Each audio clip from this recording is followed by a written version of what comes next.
ठरलं तर मग या मालिकेच्या येणाऱ्या भागामध्ये आपण पाहणार आहोत की इथे अर्जुन आणि चेतन जेव्हा मधुभाऊच्या घरात सायलीला भेटायला येतात तेव्हा मधुभाऊ बोलतात तुला या घरामध्ये एंट्री नाही, कारण की तुझ्यासारख्या स्वार्थी माणसाला या घरामध्ये मी बघू शकत नाही. आणि मधुभाऊ बोलतात तू आता इथून चालता हो. तेव्हा अर्जुन बोलतो तुमचा जोपर्यंत माझ्यावर विश्वास पटत नाही तोपर्यंत मी कधी सायलीला भेटणार नाही. आणि त्यानंतर अर्जुन तिकडून निघून जातो. त्यानंतर कोर्टामध्ये मधुभाऊंची केस उभी राहिलेली असते. तेव्हा इथे जोशीने महिपत बरोबर संगमत करून मधुभाऊला अडकवण्याचा प्रयत्न केलेला असतो. आणि महिपत या सगळ्यामध्ये खूप हुशारीमध्ये काम करत असतो. आणि महिपत इथे मधुभाऊंना अडकवण्यासाठी सगळे प्रयत्न करत असतो. तेव्हा मधुभाऊंच्या लक्षात येतं की महिपतने आपल्याला अडकवण्यासाठी हा सगळा ट्रॅप केलेला होता. आणि तरी पण आपण कधी अर्जुनचं ऐकलंच नाही. तो जोशी वकील अर्जुनला सांगतो की तुम्ही ही केस हँडओव्हर करता का? अर्जुन बोलतो माझी काही इच्छा नाही. तेव्हा अर्जुन बोलतो माझे क्लायंट जे पण बोलेल ते मला मान्य करावे लागेल आणि पुढे येणाऱ्या ब्रेकमध्ये मला त्यांच्याशी बोलायला चान्स द्यावा आणि तेव्हा मी त्यांची बाजू जाणून घेऊ शकतो. आणि ते जर मला म्हणाले तर केस तुम्ही माझी लढा तर मी लढेन. जोशी वकील बोलतो मधुभाऊच मला बोलले तुम्ही केस लढा,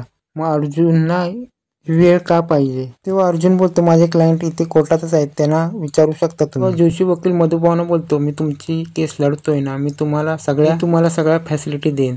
तेव्हा अर्जुन बोलतो तुम्ही त्यांच्यावर विश्वास ठेवू नका, तुम्ही माझ्याशी बोला, मग काय ते ठरवूया आपण काय ते. आणि त्यानंतर कोर्टाचा ब्रेक होतो. त्यामध्ये मधुभाऊ आणि अर्जुनला बोलायला भेटतं. तेव्हा अर्जुन मधुभाऊंना बोलतो तुम्हाला माझ्यावर विश्वास ठेवला पाहिजे, कारण की काल मी पाहिलं होतं की महिपत आणि जोशी वकील एकमेकाशी बोलत होते. मला वाटतं त्यांचा एकमेकाशी संगमत आहे. तेव्हा मधुभाऊ बोलतात जावई बापू मला माफ करा, मी तुम्हाला ओळखायला विसरलो. तेव्हा मधुभाऊ बोलतात जोशी वकिलांनी जेव्हा उलट तपासणी केली तेव्हाच मला अंदाज आला होता की काहीतरी गडबड आहे आणि मला समजलं की जोशी वकील मला अडकवण्याचा प्रयत्न करत आहे. तेव्हा मधुभाऊ बोलतात अर्जुनला मला तुझं मत पटतंय आणि मी माझी केस लढा. तेव्हा अर्जुन बोलतो सायली आणि माझ्या नात्याच्या उपर मी ही तुमची केस लढेन. तेव्हा अर्जुन बोलतो सायली आणि माझ्या नात्याला मी मध्ये येऊ देणार नाही आणि तुमची मी केस लढेन. तेव्हा मधुभाऊ बोलतात मी तुम्हाला ओळखायला खूप उशीर लावलात, पण तुमच्या घरच्यांनी माझ्या मुलीवर जेव्हा आरोप केले तेव्हा मला तुमचा आणि तुमच्या घरातल्यांचा राग आला आणि जोपर्यंत सायलीला तुमच्या घरातले स्वीकारत नाही तोपर्यंत मी सायलीला तिकडे पाठवणार नाही. तेव्हा अर्जुन बोलतो काय पण होऊ दे, मी तुम्हाला या केसमध्ये वाचवणार तर वाचवणार. त्यानंतर मधुभाऊ घरी येतात.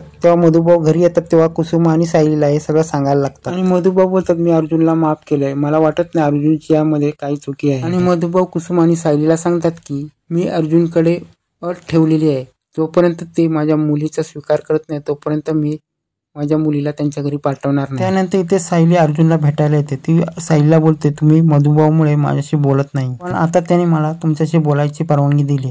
ज्याप्रमाणे तुम्ही मधुभाऊंचं मन जिंकलंय त्याप्रमाणे मी तुमच्या घरातल्यांचं मन जिंकणार आहे आणि काही झालं तर मी तुमच्या घरच्यांच्या मन जिंकण्याचा प्रयत्न करणार आहे. तेव्हा अर्जुन बोलतो मला वाटत नाही तुम्ही आमच्या घरातल्यांचं मन जिंकणार, कारण की त्यांना वाटत नाही की तुम्ही त्यांचं आपलंसं आहे आणि यामध्ये ते तुम्हाला कधी आपलंसं म्हणणार नाही. तेव्हा सायली अर्जुनला सांगते जोपर्यंत मी या सगळ्यामध्ये सगळ्यांचं मन जिंकत नाही तोपर्यंत मी गप्प राहणार नाही. तेव्हा अर्जुन बोलतो तुम्हाला काय करायचं ते करा, पण मी मधुभाऊंना सांगितलंय की जोपर्यंत मी तुम्हाला न्याय मिळवून देत नाही तोपर्यंत मी सायलीशी बोलणार नाही. आणि त्यानंतर सायली मोहिमेला लागते आणि ती कल्पना आणि पूर्णाईची भेट घेण्यासाठी त्यांच्या घरी जाते आणि ते एक निमित्त करून. आणि सायली घरी येते आणि पूर्णाईला भेटते आणि बोलते तुमचा माझ्यावर खूप राग आहे मला माहित आहे. आणि सायली बोलते मी एका कामासाठी इथे आले, ते म्हणजे प्रतिमात्याची ट्रीटमेंटसाठी. तेव्हा सायली बोलते प्रतिमात्या तर बोलायला लागलेत, पण त्यांना भूतकाळाच्या गोष्टी काही आठवत नाही, मला त्यांना ते आठवून द्यायचे आहेत. तेव्हा प्रतिमात्याचं नाव ऐकल्यावर पूर्णाई बोलते मी तयार आहे